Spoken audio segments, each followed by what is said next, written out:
이번 우리에게 주신 에베소서의 말씀으로 에베소서 강의 그 13번째 시간 하나님의 충만으로 충만하게 하라는 제목으로 말씀 받도록 하겠습니다. 우리가 보통 마음의 힘을 다르게 표현해 보자면 의지 혹은 인내, 끈기, 극기라고 할 수 있지 않을까 생각이 됩니다. 우리가 잘 아는 단어 가운데 정신을도, 하사불성이라는 말 역시 이 마음의 힘에 대한 주자의 가르침이라고도 할 수 있습니다. 골 때리는 그녀들은 예능인, 배우 혹은 유명인들 여자 풋살팀의 경기를 보여주는 예능 프로그램입니다. 그런데 이 예능 프로그램에 처음 참여하는 이들은 대충 살살 봐주면서 하겠지, 그래도 TV로 하는 예능인데라고 여기며 경기에 임했다가 큰 코 다친다고 합니다. 참여하는 선수들의 투지와 승리를 향한 갈망이 그들의 말로는 장난이 아니기 때문입니다. 그들은 거친 몸싸움에서부터 신경전까지 이건 예능이 아니라 정말 스포츠 경기입니다. 이 예능을 보면서 한 팀의 주장이 외치는 음성을 듣게 되었습니다.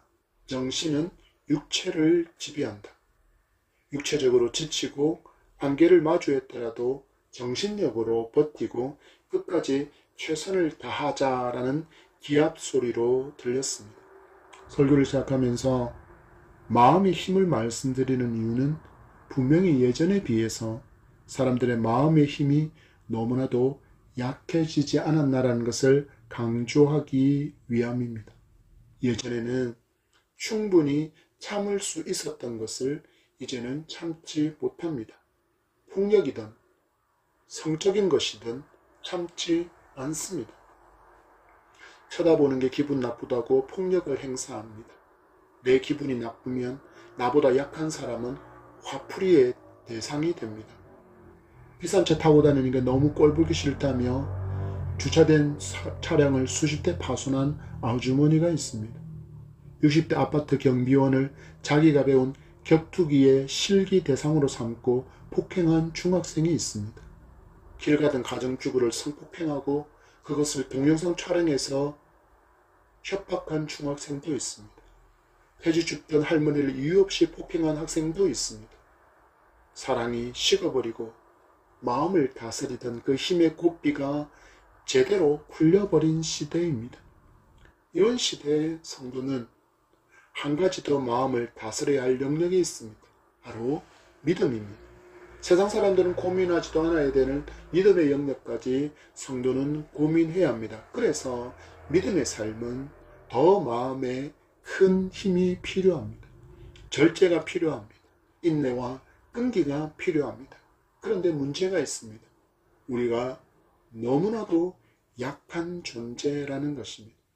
우리는 믿음의 삶을 우리 힘만으로 결코 감당할 수 없다는 것을 너무나도 잘 알아야 하는 성도입니다. 그래서 무엇을 합니까?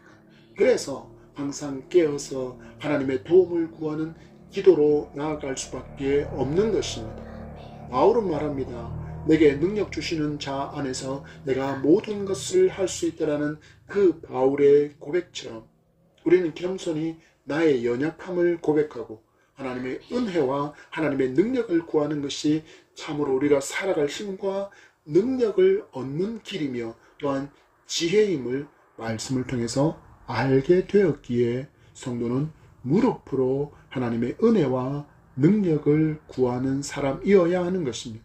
바울은 우리에게 에베소 성도를 위한 기도를 기록으로 남겨두었습니다.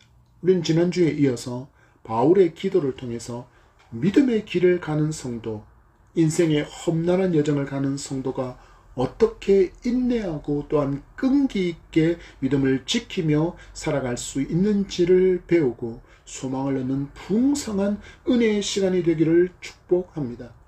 우리는 지난주에 만났던 14절에서 17절의 말씀을 통하여서 바울은 기도하는 성도는 하나님이 기도를 받으시는 분이라는 것을 분명히 알아야 한다는 것을 가르쳐 주는 것을 보았습니다.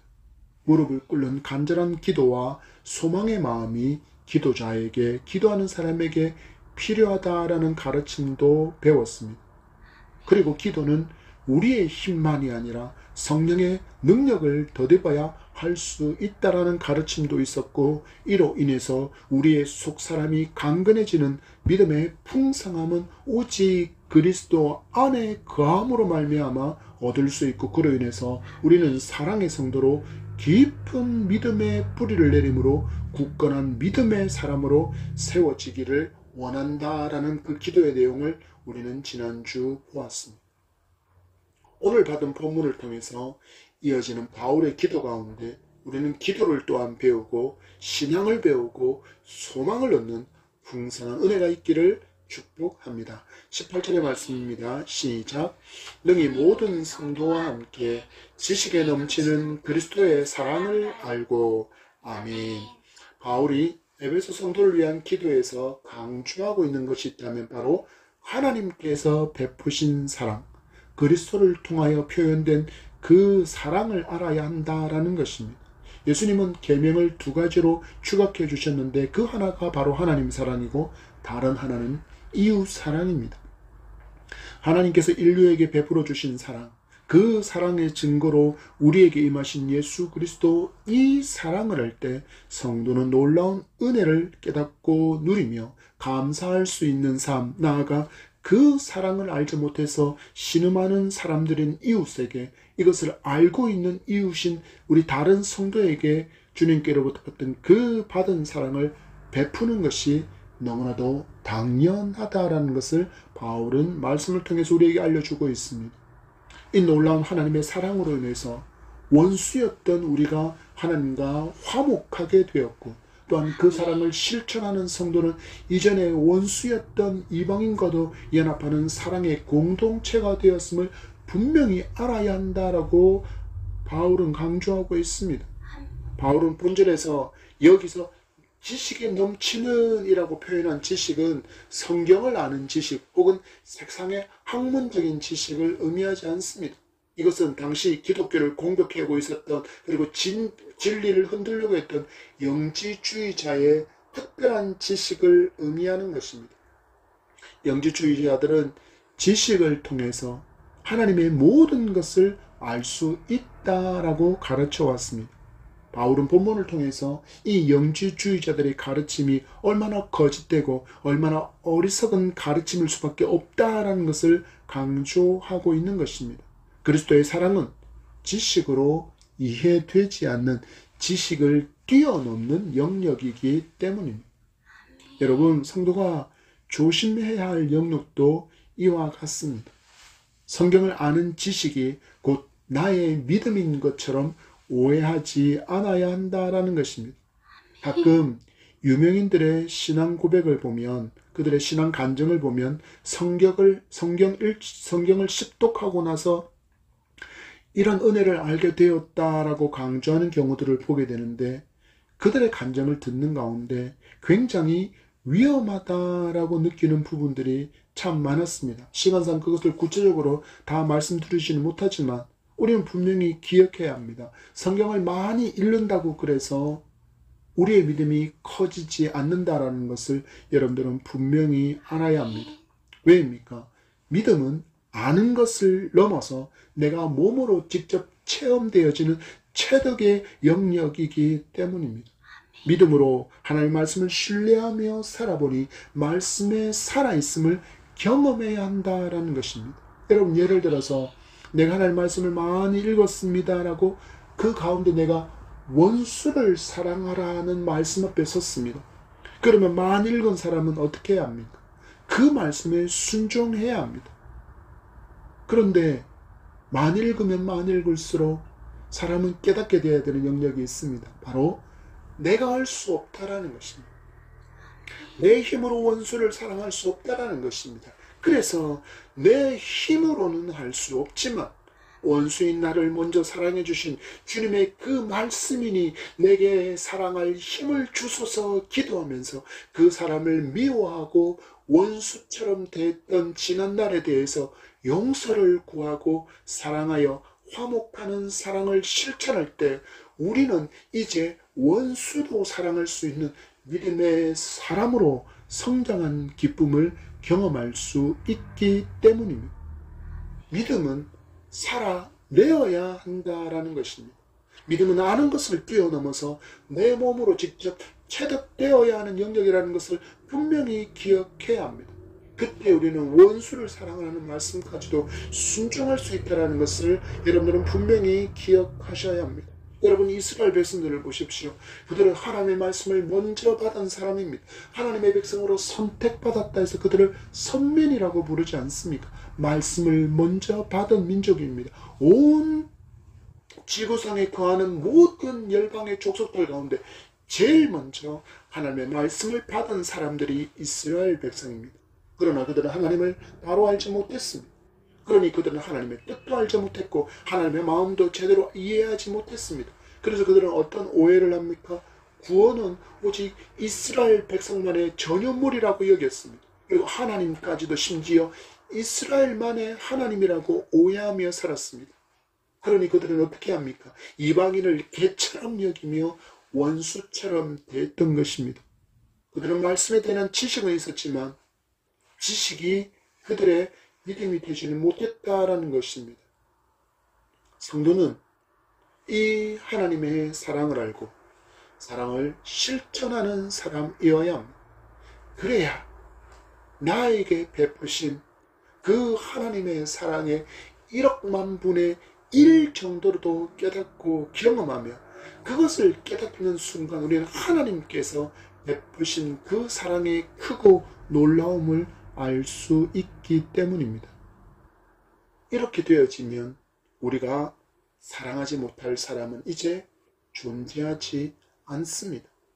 그래서 이런 사랑의 경험이 가득한 성도들이 모여있는 신앙의 공동체인 교회만이 소망이 있다고 말할 수 있는 것입니다. 그런데 문제는 교회도 역시 여전히 죄성을 가진 사람들이 모인 곳이라는 것입니다. 그래서 늘 갈등의 위기가 있습니다. 작은 오해, 작은 말실수, 행동의 실수, 표정의 실수로 인해서 갈등이 점점점 눈덩이처럼 커져서 어떤 사람을 후원하고 어떤 사람을 동조하는 그들이 세력을 이루어서 교회 안에서 세력의 갈등으로 번져 이것이 분쟁으로 이어져서 교회가 혼란하게 되고 수습하지 못해서 분열하는 모습도 많이 보게 됩니다.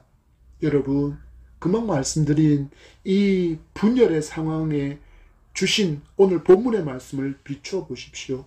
무엇이 빠져 있습니까? 거기에 그리스도의 사랑이 없습니다. 여러분 잘 생각해 보십시오. 우리가 교회 생활 중에 마주하는 갈등과 분쟁의 원인이 혹시 하나님의 말씀 때문입니까? 하나님의 말씀을 해석하는 것이 달라서 다투고 그 말씀을 실천하는 방법이 달라서 다투고 갈등하고 분쟁하고 분열하냐는 것입니다. 보통의 경우는 그렇지 않습니다. 다툼의 원인을 살펴보면 정말 사소한 것입니다. 저 성도가 나에 대해서 이렇게 이야기했어. 저 목사가 예배 마치고 나왔는데 나한테 인사하지 않았어. 내 손 잡아주지 않았어. 나와 악수하지 않았어. 나한테 반가운 얼굴 보여주지 않았어. 그런 것들이 갈등과 분쟁과 원망의 이유가 된다라는 것입니다. 여러분, 이렇게 우리는 자꾸 본질이 아니라 비본질적인 것으로 인해서 갈등하고 분쟁하고 있다라는 것입니다. 어찌해야 합니까? 오늘 말씀의 교훈에 따라서 그리스도의 사랑을 알아야 합니다. 이방인인 에베소 성도가 유대인 성도와 연합할 수 있게 된 것은 그리스도의 사랑 때문이라는 것을 바울이 가르쳐주는 이유를 성도도 분명히 잘 알아야 합니다. 그 십자가의 사랑으로 원수였던 우리가 하나님과 화목하게 되었고 모든 열방이 그리스도 아래 연합할 수 있는 화목의 길이 열렸다는 것을 알게 되면 주님께서 나를 귀하게 여기시듯이 내 마음에 들지 않는 바로 그 이웃도 바로 그 성도도 주님께서 나처럼 귀하게 여기신다는 것을 알 수 있게 되기 때문입니다. 그 사람을 볼 때 그 사람에게 임한 하나님의 사랑을 그리스도의 십자가 사랑을 보는 눈, 믿음의 눈을 가질 수 있게 되는 것이 그리스도의 사랑을 알게 될 때입니다. 우리의 눈은 세상의 가치관으로 다른 누군가를 보고 있지는 않습니까? 우리는 이제는 그것이 아니라 오직 그리스도의 사랑의 렌즈를 통하여서 그 모든 것을 보아야 될 줄 믿습니다. 그리고 이렇게 그리스도의 사랑을 알게 된 이후에는 우리는 신앙의 성장이 멈추어 있지 말아야 한다라는 것을 이어지는 말씀이 바울을 통해서 교훈되고 있습니다. 19절의 말씀입니다. 시작. 그 너비와 길이와 높이와 깊이가 어떠함을 깨달아 하나님의 모든 충만하신 것으로 너희에게 충만하게 하시기를 구하노라. 아멘. 바울은 이 강조를 충만이라는 단어로 표현하고 있다는 것을 우리는 주목해야 합니다. 그리스도의 사랑의 너비, 길이, 높이, 깊이가 어떠한지를 깨달아 알아야 한다라고 말씀합니다. 바울이 계속해서 말하고 있는 것처럼 이렇게 깨달아 아는 것은 지식적인 것이 아니라 체험적인 것이어야 한다는 것을 다시 강조하고 있다는 것을 우리는 주목해 보아야 합니다. 여러분, 우리가 가진 이 작은 머리로 하나님께서 그리스도로 보여주신 그 사랑의 너비와 길이와 높이와 깊이를 전부 이해할 수 있습니까? 아니요. 이해하지 못합니다. 여러분, 아무리 과학기술이 발전하고 의료기술이 발전했다 할지라도 이 사람의 몸, 인체의 신비를 아직 다 알지 못합니다. 더 넓디 넓은 우주는 제쳐놓더라도 인간이 살고 있는 이 터전인 지구도 과학자를 아직 다 알지 못합니다. 이런 우리가 온 우주를 창조하신 하나님께서 인간이 되어서 인간의 손의 죽음으로 인간의 죄를 대속하셨다라는 것이 어떻게 우리의 작은 머리로 이해가 되겠습니까? 이해가 되지 않습니다. 창조주께서 인간을 대신하여 죽으셨다. 어떻게 이것이 이해가 되겠습니까? 그런데 은혜가 임하면 성령께서 감동하심으로 이것이 깨달아지게 됩니다. 그러면 놀랍게도 이 구원의 복음이 믿어진다는 것입니다. 온 우주의 창조주이신 성자 하나님께서 나 같은 죄인을 대신해서 십자가에서 죽으심으로 내 죄를 대속해 주셨다는 이 진리에 대해서 아멘할 수 있게 되어진다라는 것입니다. 그래서 믿음의 길은 언제나 우리와 동행하시는 성령 하나님의 도움이 날마다 필요하다고 성도는 고백할 수밖에 없고, 도움을 구하는 기도의 무릎을 한순간도 쉴 수 없는 것입니다. 바울이 에베소 성도를 위해서 이와 같이 은혜가 임하기를 간구하는 이유도 바로 여기에 있습니다. 바울은 이미 경험한 놀라운 성령의 은총이 에베소 성도에게 있기를, 그래서 그들이 하나님께서 독생자 예수 그리스도로 보여준 그 사랑의 너비와 길이와 높이와 깊이를 깨달아 알 수 있기를 소망하며 하나님께 지금 간구하고 있는 것입니다. 우리가 무릎에 기도로 엎드려 성령의 은총을 간구할 때 내게도 깨달음의 은혜가 임한다는 것을 믿으시기 바랍니다. 성령 하나님께서 우리의 보혜사, 우리를 돕는 자가 되어주신다고 성경이 가르쳐주고 있기 때문입니다. 그리고 성령의 은총을 입어야 하나님의 모든 충만하신 것으로 충만하게 하시는 은혜도 경험할 수 있게 됩니다. 이 은혜를 입을 때 우리는 그 사랑을, 그 베푸신 은혜를 깨닫게 되고 믿음으로 아멘하며 화답할 수 있게 되는 것입니다. 이처럼 놀라운 은총을 입을 때 우리의 속사람이 강건하게 되는 풍성한 은혜를 체험하는 산 믿음의 사람이 될 수 있음을 믿으시기 바랍니다. 그래야 합니다. 그래야 우리가 받은 그 사랑을 실천하며 원수까지도 사랑할 수 있는 십자가의 사랑을 품은 그리스도의 심장을 가진 성도로 살아갈 수 있기 때문입니다. 이런 심장과 이런 그리스도의 눈을 가진 성도가 어찌 옆에 있는 성도의 허물과 티를 보고서 이러쿵 저러쿵 이야기하겠습니까? 내게 있는 들보를 먼저 발견했는데 어떻게 옆에 있는 이웃의, 옆에 있는 성도의 그 작은 티와 같은 허물을 보고 이러쿵 저러쿵 할 수 있겠냐라는 것입니다. 내가 죄인 중에 괴수인데 내가 죄인 중에 있는데 다른 사람의 그 작은 허물과 그 연약함을 어떻게 이러쿵저러쿵 입방아 찌으며 그것으로 인해서 원망하고 불평하고 판단하고 평가해서 분란의 불씨를 당길 수 있겠냐라는 것입니다. 여러분, 하나님의 말씀이라는 거울 앞에 서게 되면 제일 먼저 명품으로 그럴싸하게 포장된 나를 벌거벗겨 버리시고 죄로 가득 찬 나의 실체를 보게 하신다는 것을 여러분 먼저 기억하셔야 합니다. 그러면 얼마나 더럽고 얼마나 역겨운지, 그럼에도 주님은 이런 나를 십자가에서 흘리신 보혈로 다 씻겨주시고 눈처럼 희게 되었다, 양털같이 되었다라고 선언해 주셨다는 것을 여러분 믿으셔야 합니다. 이사야서 1장 18절 말씀입니다. 여호와께서 말씀하시되 오라 우리가 서로 변론하자. 너희 죄가 주홍 같을지라도 눈과 같이 희어질 것이요 진홍같이 붉을지라도 양털같이 희게 되리라. 아멘. 이것이 주님의 선언입니다. 십자가로 말미암아 죄사함을 받은 성도를 향하여서 주님께서 선언하시는 선언이 바로 이것입니다. 너희 죄가 주홍 같을지라도 눈과 같이 희어질 것이며 너희들이 진홍같이 붉은 죄를 가지다 할지라도 양털같이 희게 되리라. 이런 죄사함의 은총을 받은 사람이 우리라는 것을 말씀의 거울 앞에 서면 제일 먼저 깨닫게 된다라는 것입니다. 하나님의 말씀을 보면 나에게 있는 주홍 같은 죄를, 진홍같이 붉은 죄를 보게 되고 내 실체를 알게 된다라는 것입니다. 그래서 다른 사람의 티와 허물을 볼 틈이 없는 것입니다. 그리고 이 은혜와 이 사랑을 깨닫게 된 성도는 그 눈에 주님의 사랑의 렌즈를 끼게 되고 그 사랑의 렌즈를 통하여서 불신의 이웃을 보고 믿는 성도를 보니까 사랑하지 않을래야 않을 수 없는 귀한 하나님의 자녀로 보게 된다라는 것입니다. 그럼 그를 어찌 사랑하지 않을 수 있으며 어찌 용납하지 않을 수 있겠습니까?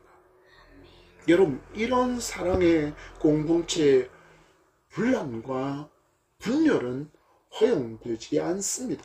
이것이 주님의 의지이기 때문입니다. 여러분, 내가 무시당하는 것 같고 내 말이 무시당하는 것 같고 내 뜻이 관철되지 않아서 교회를 향하여 그 누군가를 향하여 서운하십니까? 여전히 그 마음 한절하게 그를 향한 미움과 용서하지 못한 마음이 남아 있습니까? 그리스도의 사랑에 다 던지시기를 바랍니다. 그러면 됩니다. 나는 용서하지 못해도, 나는 여전히 미워할 것 같아도, 전혀 사랑하지 못할 것 같지만 그 사랑에 그것을 던져 넣을 때 여러분도 같이 풍덩하고 그 주님의 품에 뛰어들면 사랑할 수 있습니다. 용서할 수 있습니다. 용납할 수 있습니다. 이런 사랑의 공동체 예담형의 성도가 되기를 축복합니다. 그러면 행복한 성도가 됩니다. 그러면 행복을 흘려보내는 교회가 될 수 있습니다.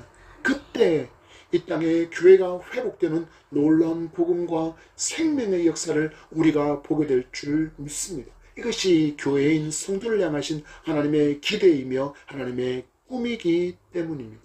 그래서 성도는, 교회가 이런 성도가 바로 내가 이런 성도 되기를, 그리고 이런 교회가 우리 교회 되기를 기도해야 합니다. 그리고 나아가 이 땅의 모든 성도가 이런 성도가 되기를, 이 땅의 모든 교회가 이런 교회가 되기를 기도하기를 멈추지 않아야 하는 것입니다. 바울의 편지를 받은 에베소 성도가 마주한 세상은 공포의 세상 그거 자체였습니다. 얼마나 어지러운 세상이었는지 모릅니다. 황제들이 성도를 핍박하고 죽게 만드는 순교의 시대였습니다. 이어지고 있는 로마의 정복전쟁으로 말미암아 죽음의 소식이 끊임없이 들려왔던 시대입니다. 그 가운데 살지만 참 소망의 확신을 기도를 통해서 알려주고 또한 그 소망을 붙들고 다른 이들을 위한 도구의 기도를 멈추지 않아야 할 것을 지금 바울이 교훈하고 있습니다. 여러분, 우리가 사는 세상은 또 어떻습니까? 얼마나 어지러운 세상입니까? 난리와 난리의 소문, 전쟁의 소문, 재난, 재해, 기상이변의 소식은 점점점 그것이 규모가 넘쳐나고 횟수가 넘쳐나고 있습니다. 대한민국을 향해서 전 세계 언론이 앞다투어서 전쟁의 위기를 보도하고 있습니다. 이 소망을 잃어버리고 있는 세상에서 예수 그리스도를 믿고 따르는 교회만이 소망이며 참된 안식처는 오직 예수 그리스도의 품 안이라는 진리를 삶으로 우리가 드러내지 않으면 절망하는 다음 세대가 죄로 죽은 영혼들이 탄식하고 고통에 몸부림치는 사람들이 소망의 주님을 알 길은 없습니다. 여러분이 이 놀라운 은총과 복음을 삶에서 드러내 주시기를 소망합니다. 20절과 21절의 말씀입니다. 시작. 우리 가운데서 역사하시는 능력대로 우리가 구하거나 생각하는 모든 것에 더 넘치도록 능히 하실 이에게 교회 안에서와 그리스도 예수 안에서 영광이 대대로 영원 무궁하기를 원하노라. 아멘.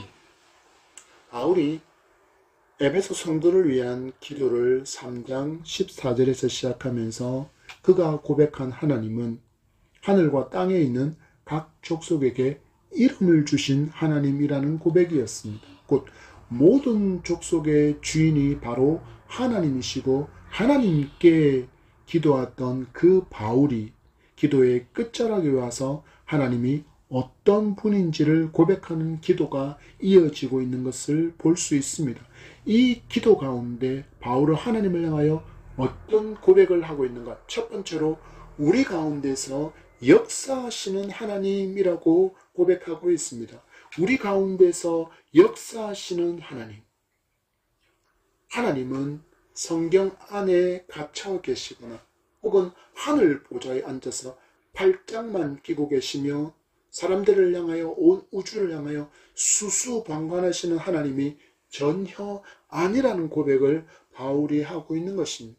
하나님은 지금도 살아서 온 우주를 섭리 가운데 통치하시고 다스리시는 하나님, 여전히 당신의 자녀들을 불꽃 같은 눈으로 보호하시고 그 자녀들을 향한 손길과 눈길을 거두지 않으시고 주목하시고 보호하시는 살아계신 하나님, 우리의 삶 가운데 여전히 역사하시는 하나님이라고 지금 바울은 고백하고 있는 것입니다.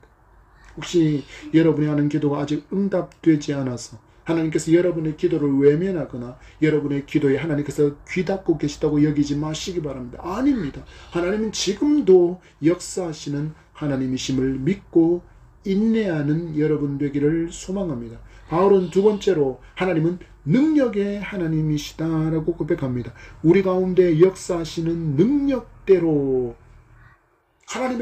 하나님은 능력의 하나님이시다라고 바울은 고백합니다. 말씀으로 온 우주를 창조하신 하나님은 능력의 하나님이십니다. 불가능한 하나님이심을 여러분 믿으시기 바랍니다. 삶의 문제, 삶의 힘겨움, 전쟁의 위기, 정치적인 혼란, 경제적인 위기, 사회적인 위기, 이 모든 것을 위해서 그래서 기도하시기 바랍니다.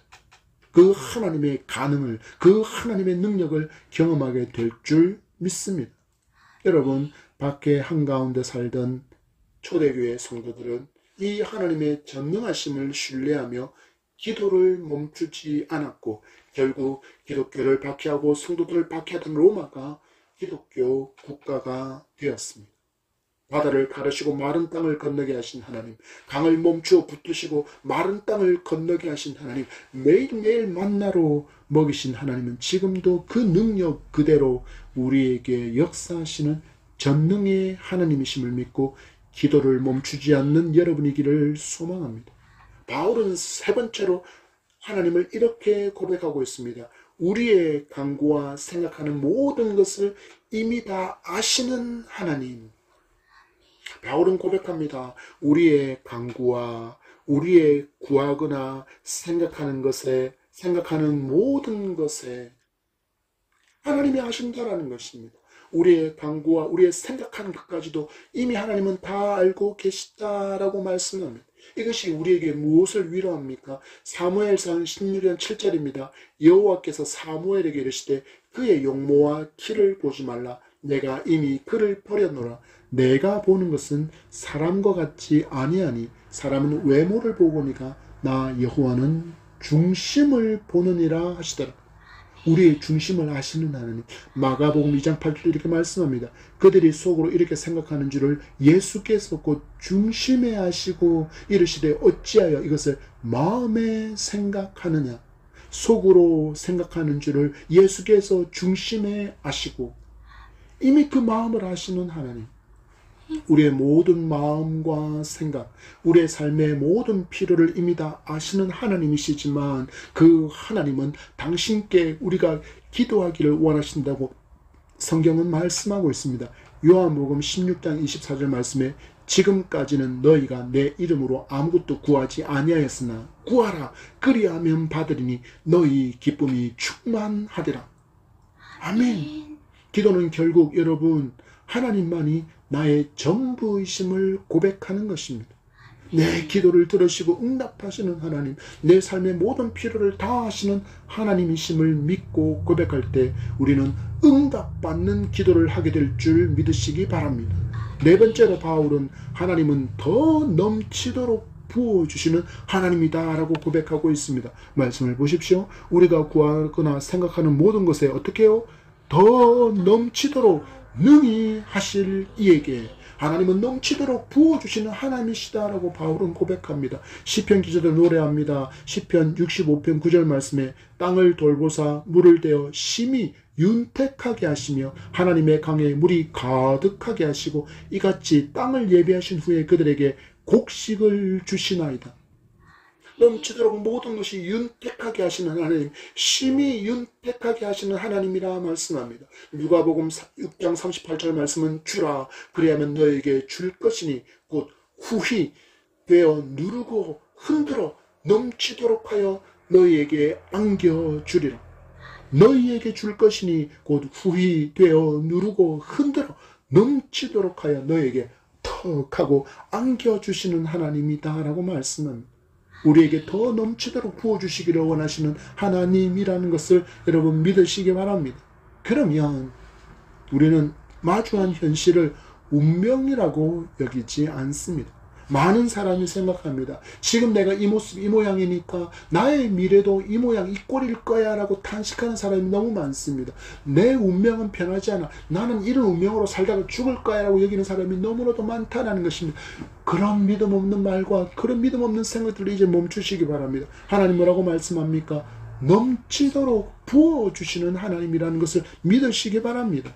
많은 사람이 지금을 미래와 동일선상에 두고 생각하며 살아갑니다. 여러분 우리가 미래를 알 수 있습니까? 아니요. 우리는 전혀 알 수 없습니다. 그러나 하나님은 과거, 현재, 미래라는 시간에 전혀 제한받지 않은 하나님이시기에 더 넘치도록 부어주실 하나님을 신뢰하며 기도하고 전진하는 성도가 되시기 바랍니다. 그러면 더 넘치도록 부어주시는 하나님의 그 놀라운 손길을 경험하게 될 줄 믿습니다. 바울은 성도의 삶이 믿음과 사랑 위에 서 있어야 한다는 것을 기도하고 있음을 우리에게 보여주고 있습니다. 무엇을 말씀하고 있는 것입니까? 바로 이것이 우리의 신앙의 기초가 되어야 한다는 뜻입니다. 여러분, 믿음이 없으면 하나님을 기쁘시게 할 수 없습니다. 그리고 사랑이 없으면 우리가 하는 모든 일들은 결국 이기적인 것이 될 수밖에 없습니다. 사랑이 없는 기도는 결국 나를 위한 기도밖에 되지 않는다. 사랑이 없는 행동들은 그것은 결국 나를 위한 것이다 라는 것입니다. 여러분, 인내의 끈이 풀려버린 시대, 여러분이 하나님의 사랑을, 믿음의 삶을 보여줄 수 있기를 소망합니다. 그리고 인내하는 우리의 기도가 멈추지 않기를 소망합니다. 가난한 자를 위하여, 연약한 자를 위하여 사랑할 수 있는 나라가 되도록 기도해야 합니다. 오직 정의와 공의가 세워지는 나라가 되도록 기도해야 합니다. 하나님을 버린 죄악을 회개하고 돌아와 이 좋으신 하나님을 믿고 따르는 나라가 되도록 우리는 기도해야 합니다.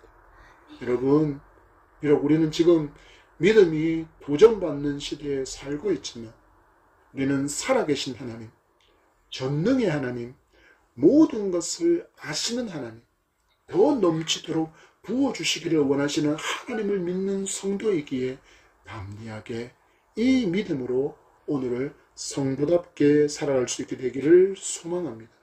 말씀을 맺습니다. 성도는 바른 진리를 아는 지식이 있어야 합니다. 하나님의 말씀을 알아야 한다라는 이야기입니다. 그리고 하나님의 놀랍고 위대한 사랑을 알고 그것을 체험해야 합니다. 그리고 그 사랑을 품고 기도하며 말씀에 순종하는 삶을 실천하는 성도여야 합니다. 그래야 우리는 소망을 잃지 않습니다. 그래야 우리를 통해서 소망의 하나님께 영광을 돌리는 성도로 살아갈 수 있습니다. 이 모든 것의 기초는 오직 예수 그리스도이심을 고백하는 성도가 되기를 소망합니다. 그리고 그 사랑 안에서 행복한 성도로 행복을 흘려보내는 교회로 아름답게 세워져 가게 되기를 간절히 소망합니다.